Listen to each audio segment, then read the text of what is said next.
Welcome to work package number 9 of the Bee Guards. We also call ourselves the WP9 group because we find it sounds nicer. We are the group of dissemination and interacting with stakeholders. And what I will do here is give you a short presentation on what kind of activities we're doing with the outside world. First of all, go to our homepage. Our homepage is bee-guards.eu.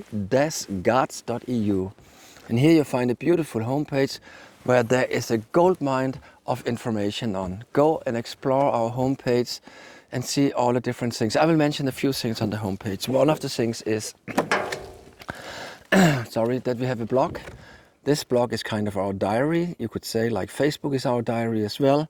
And here you can read our kind of daily activities, what is happening. Here is from the WP9 Congress, or there was a blog about tropical turning up in close to the border of Europe.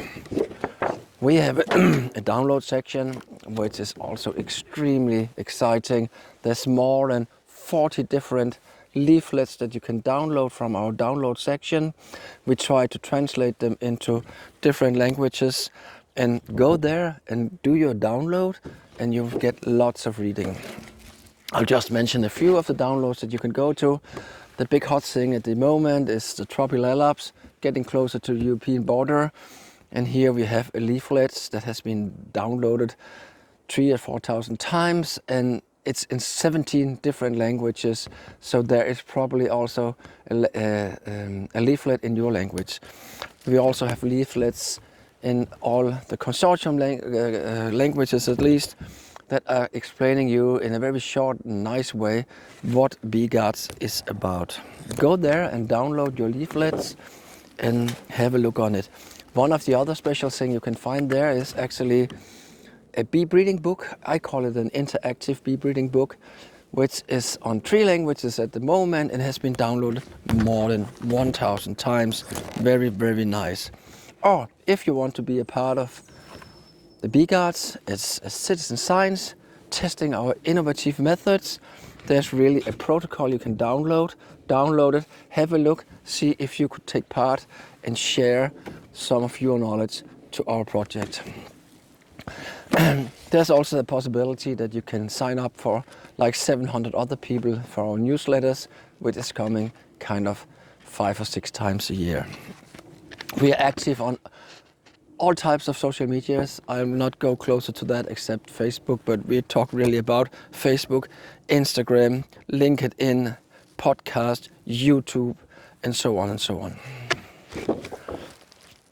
And you can, by the way, find the links to those social media if you go into our homepage again, and there's a menu that we call social.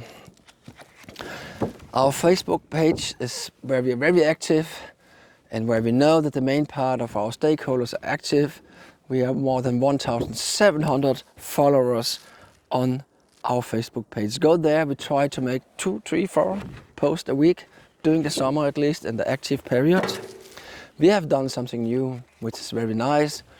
At the moment we have produced more than 40 podcasts, all different types of podcasts. Everything has something to do with beekeeping, of course, and everything has something to do with the activities of Bee Guards, but we also invite people, outside people, that are somehow connected to Bee Guards to tell their story. So we are presenting the project, we are presenting the scientists behind the project, and we are also presenting some outsiders. Go there, we call it beecast.eu, and you can find it there. Again, go to our homepage, social, and there will be a link as well. Something very new and very exciting is the Wikipedia, not a Wikipedia, but a Wikipedia, where we invite stakeholders to join our community and fill in exciting beekeeping information, practical beekeeping, scientific work, and so on and so on. And it's going to be in several different languages. We hope that this Wikipedia in the future also will be kind of self-sustainable. Go and sign up for this. You can get logged in, and then you are a part of our group.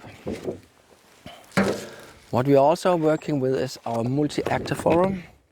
A multi-actor forum is really a group of people, and there are 200 at the moment, that really interested to actively to interact with us. We make meetings, we send out letters for them and so on. So we try to interact with them. We try to hear their opinion. We try to ask them, should we move in this or this direction? A very, very nice group. It's still possible to sign up for the Multi-Actor Forum, which you will, if you want to join our group closer. We have had several meetings, and it's always hybrid meetings where we present our project. This is in Bologna last year, where we presented different parts of the project. One of the very, very nice things that turned out here was that one of the members of our Multi-Actor Forum said, you need to make what we call a policy brief about the risk of tropicalaps or even Apis florea, invasive species that are getting closer and closer to the European border. And this policy paper is really made in a way to create an awareness for the politicians in the European Union and to take action. Very, very nice work. Since our consortium is rather big, more than 27 partners, there are lots of talks around in Europe, and we are all very keen to go out and present what we are doing, keep an eye locally and see if there is any talks. We do take part in the big international events, and I just want to present you what we did at the Apimondia that was in Copenhagen 2025. Here you can see we're actually here now in one of the BGARD's apiaries, and this apiary was a part of the technical tour at the Apimondia Congress, and more than 150 people passed this apiary, and I put up posters and we tried to give all the information we could about BGARDs and had very, very nice discussions. Other activities happened there. We had 5 or 6 of the main talks at the plenary sessions during the Apimondia Congress, where we had more than 1,000 participants listening, very exciting to what activities we were doing. We did other things there as well. For the first time we had, you could say, an exhibition booth where people could come and meet the scientists behind this project and discuss with them. And this is from one of the days where we had a nice receptions and kind of had lots of people passing by, and we were connected and people were very, very interested in our project. And we also took part in one thing more at the Apimondia Congress, so we were very important at the Apimondia Congress. There were a World Beekeeping Cafe where we tried to totally change the way that we communicate with our stakeholders. So we divided us into 3 groups in a big lecture hall, and then we put up different subjects and we discussed directly with the audience about what do we need, what do you want, what should we do, should we move in another direction, what problems do we have. Very, very nice activity. And of course, this means that we, within the consortium, created lots of friendship and nice contacts for the future. Anyway, have in mind that our project is very active in all different countries, so keep an eye on what's going on. Looking forward to see you out there.